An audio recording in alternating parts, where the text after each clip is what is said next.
Italy's World Cup win against Nepal wasn't just about emotion, it was about preparation.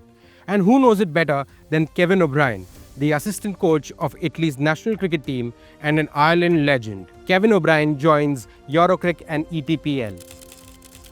Kevin, from coach's lens, was this victory against Nepal emotional, or did you see it coming in preparation? I think we prepared very well, not just here, but going right the way back to June and July at the qualifiers. So I think this result was one of the making, and we've played very well on this tour leading into the game. The decision to open with spin against Nepal, was it data-driven or more on instinct? You'll have to ask the captain that. I think Harry's a pretty much instinctive captain, so I'd say it was more instinctive than anything else. This squad is built across continents. How do you convert these diverse backgrounds into one cricketing voice? It's pretty easy, to be honest, with this team. They're all playing for Italy. They're playing for their families. They're playing for their grandparents. They're playing for their parents. They have a bond that brings them back to Italy and the culture in Italy. So, the boys are very passionate about their Italian heritage, and you can clearly see it on the pitch. What differentiates the teams that compete from the teams that belong?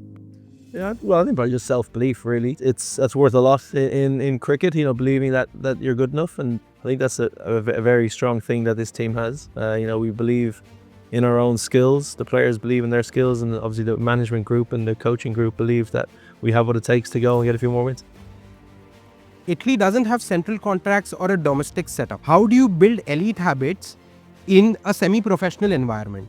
Well, I just think it's, giving people a reason to put in the extra yards training, give them a reason or a goal to, get up in the morning and do a gym session when it's easy to roll over and go sleep. That goal is playing in the World Cup, and we achieved that in July. And once we qualified, the next goal was to go and compete at the World Cup and win games of cricket and really put Italian cricket, show the world that the Italian cricket national team is one to stay for a long time. So, I think the goals always change, they're always evolving. And as a management group, we just got to try and keep the players focused to continue putting in that extra yard. As someone who's been part of Ireland's rise, do you see any parallels here with Italy? The similarities between this Italian team and the Irish team of 2007, they're there to be seen.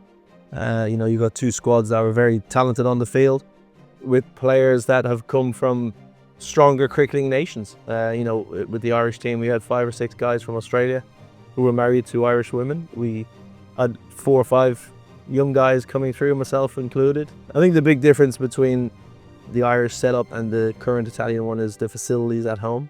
I think the Irish cricketing landscape in 2007 is really built around clubs, youth sections in those clubs, and producing young cricketers. At the moment, that's not really there in Italy, and that's something that the clubs really need to actively change to build that sustainability that you're talking about.